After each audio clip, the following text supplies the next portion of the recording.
इस वक्त की बड़ी खबर आपको बता रहे थे। दूसरी बड़ी खबर का रुख कर लेते हैं जो कि मध्य प्रदेश से आ रही है। मध्य प्रदेश में मुस्लिम कैदियों को इफ्तार और खुर्दनी अशिया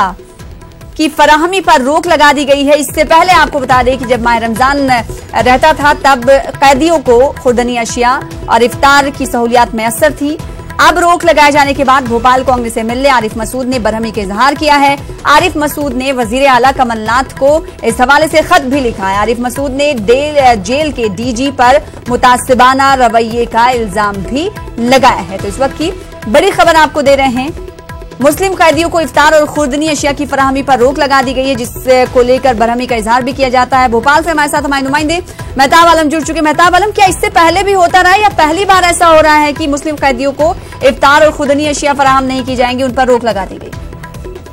हमेशा जो है खुर्दनी अशिया जो जेल मैनुअल है उसमें मुताबिक जो कैदी हैं उनको ये चीजें मुहैया की जाती हैं, चाहे कैदी किसी भी मजहब का मानने वाला, अगर वो जो है व्रत रखता है, रोजा रखता है और इस तरह की चीजें जो जेल मैनुअल के मुताबिक उनको दी जाती हैं। गुज़िश्ता साल भी अगर आपको याद हो तो यहाँ पर नीमच में भी इस तरह का वाक़या पेश आया था, लेकिन न्यूज़ 18 की खबर के बाद वहाँ पर जो है जब डीजी ने उनको जो है डांट लगाई तो उनको मुहैया किया गया था। लेकिन इस बार फिर ये जो है किया गया है और यहाँ पे कहा जा रहा है कि वहाँ पे जेल में खतरनाक कैदी है और इसलिए उनको ये तमाम चीजें नहीं दी जाती। कहा मतलब कि हमारी जो गुफ्तगू है उन्होंने कहा कि पूरा जेल जो है खतरनाक कैदी होती नहीं, कुछ आम कैदी भी है और जेल मैनुअल के मुताबिक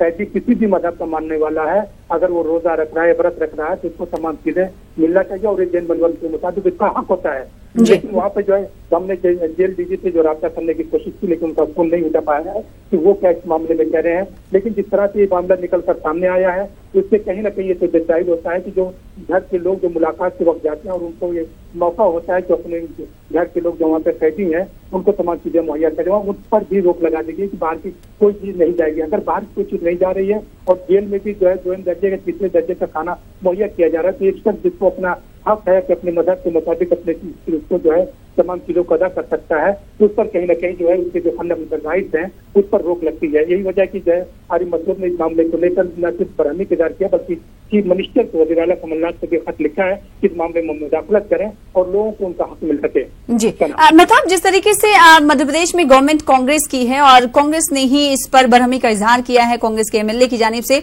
जो जेल का पूरा जो सहूलियात फराहम करना या मैनुअल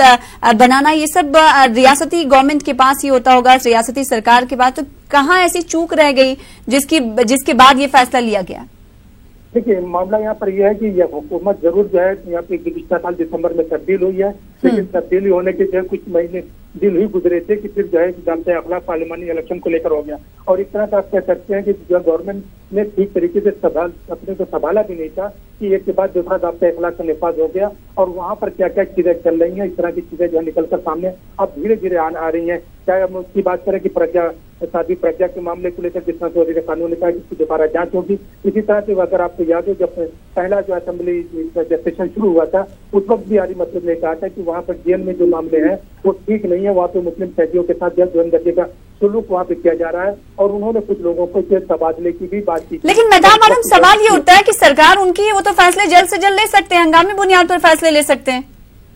तो मैं जाहिर की बात है यही वजह है कि भाई फैसला लेने के लिए उन्होंने वो जो है क्योंकि एक एमएलए के पास इतना अख्तियार नहीं होता कि वो जो किसी चीज को ट्रांसफर कर सके, लेकिन वजीर को लिखने के लिए, उसकी मिनिस्टर को लिखने के लिए उन्होंने लिखा। अब ये बात नॉलेज में आई है क्योंकि जेल से बाहर तक बात आने में भी ताकत होती है कि कैदियों के साथ ऐसा सलूक किया गया है, उनके घर वालों ने जब इनसे राब्ता किया तब ये बात मंजर-ए-आम पर आई है और यही वजह है कि मैं देख रहे कि इतने रोजे गुजरने के बाद अब ये आवाज उठ रही है कि वहाँ पर कैदियों के साथ जो है 2 दर्जे का सलूक किया जा रहा है और उनको खुर्दनी अशिया और अफ्तार के लिए जो जेल मैनुअल के मुताबिक जो मुहैया की जानी चाहिए थी वो नहीं की जा रही है। तो आज 16वां रोजा है और इस बीच ये समझा जा सकता है कि कैदियों को कितनी परेशानी उठानी पड़ रही होगी। मुस्लिम कैदियों को इफ्तार और खुर्दनी अशिया की फराहमी जेल में रोक दी गई है। बहुत शुक्रिया हमारे साथ जुड़ने के लिए और तफसील देने के लिए मेहताब आलम। फिलहाल